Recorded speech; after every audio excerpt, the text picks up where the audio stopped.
નમસ્કાર મિત્રો, ખાસ કરીને આજના વિડીયો પર માહિતી આપવાની છે કે નૈઋત્યનું ચોમાસું ક્યાં પહોંચ્યું, કેવી સ્થિતિમાં છે અને ગુજરાતની અંદર ચોમાસું ક્યારે પહોંચશે અને પ્રી મોન્સૂન એક્ટિવિટી ક્યાં સુધી ચાલુ રહેવાની છે, સંપૂર્ણ માહિતી આપું એ પહેલાં હું આપને એ જણાવી દઉં. થોડા દિવસ પહેલાં આપણે એક વિડીયો મૂકેલો હતો કે અત્યારે આપણે જે ચોમાસું પાકનું વાવેતર કરવું હોય એમાં પાયાના ખાતરની જે માહિતી આપેલી હતી એ વિડીયો પણ આ વિડીયોના અંતમાં અહીં સાઈડમાં બતાવવાનો છે. દરેક મિત્રો આ વિડીયોના અંતમાં એ વિડીયો જોઈ લેવાનો છે. હવે ખાસ કરીને વાત કરવાની છે નૈઋત્યના ચોમાસાની, પણ પહેલાં હું આપને એ જણાવી દઉં કે અત્યારે રાજ્યના છૂટાછવાયા ભાગોની અંદર પ્રી મોન્સૂન એક્ટિવિટી ચાલી રહી છે. ઘણા સમયથી જે આપણું અનુમાન હતું કે 20 તારીખથી જે પ્રી મોન્સૂન એક્ટિવિટી ચાલુ થશે એમ 20 તારીખથી રાજ્યના અલગ અલગ વિસ્તારમાં પ્રી મોન્સૂન એક્ટિવિટી ચાલુ છે.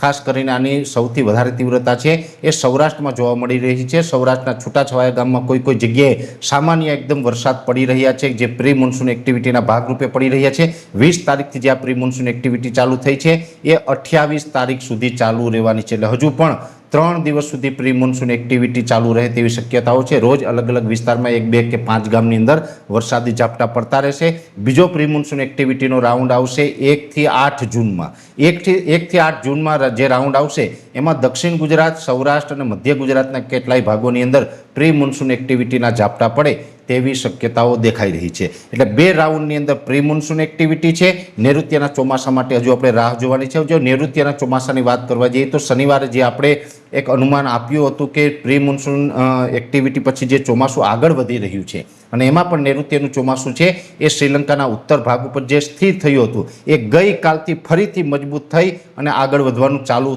કરી દીધું છે. અત્યારે નૈઋત્યનું ચોમાસું ઝડપથી આગળ ચાલી રહ્યું છે.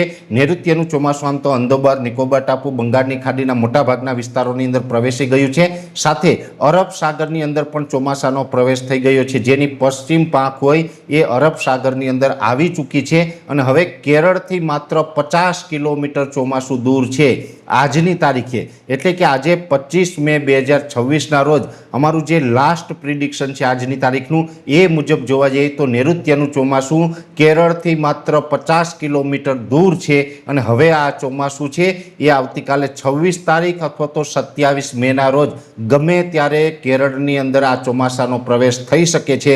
સામાન્ય રીતે જોવા જઈએ તો નૈઋત્યનું ચોમાસું છે એ કેરળમાં 1 જૂને પ્રવેશતું હોય છે. આ વર્ષે 4 થી 5 દિવસ ચોમાસાનો પ્રવેશ વહેલો થવા જઈ રહ્યો છે અને હવે લગભગ આવતીકાલે 26 મે 2026 અથવા 27 મે 2026 બેમાંથી કોઈ પણ દિવસે કેરળની અંદર ચોમાસાનો પ્રવેશ થશે અને એની જાહેરાત છે IMD દ્વારા કરવામાં આવશે. IMD એટલે કે ઇન્ડિયન મિટિયોલોજી ડિપાર્ટમેન્ટ, જેને આપણે કેન્દ્રીય હવામાન વિભાગ પણ કહીએ છીએ. કેન્દ્રીય હવામાન વિભાગ તરફથી નૈઋત્યના ચોમાસાની જાહેરાત 26 અથવા તો 27 મેએ કેરળમાં પહોંચી ગયું એવી રીતના કરવામાં આવે તેવી પૂરી શક્યતાઓ છે. ચોમાસું ત્યાં પહોંચીને પછી ઝડપથી આગળ વધશે. કેરળમાં ભલે ચોમાસું 4 અથવા તો 5 દિવસ વહેલું આવી રહ્યું છે પણ ગુજરાતમાં એના નિયત સમયે જ આવશે. એટલે કે 15 જૂન આસપાસ 24 કે 36 કલાક વહેલું અથવા તો મોડું એ અપવાદરૂપ રહે પણ 15 જૂન આસપાસ ગુજરાતની અંદર ચોમાસાનો પ્રવેશ થઈ શકે. પ્રવેશ કરતાની સાથે ઓલ ઓવર ગુજરાતમાં ચોમાસાના વરસાદનો લાભ મળે તેવી અપેક્ષાઓ કોઈએ નથી રાખવાની. 15 જૂન આસપાસ પ્રવેશ કરશે એટલે સૌરાષ્ટ્રના અમુક વિસ્તારો અને દક્ષિણ ગુજરાતના વિસ્તારોને લાભ મળે. બાકી બીજા રાઉન્ડ છે એ 22 જૂનથી આવશે અને એમાં મોટાભાગના ગુજરાતના વિસ્તારોને કવર કરે તેવી શક્યતાઓ છે.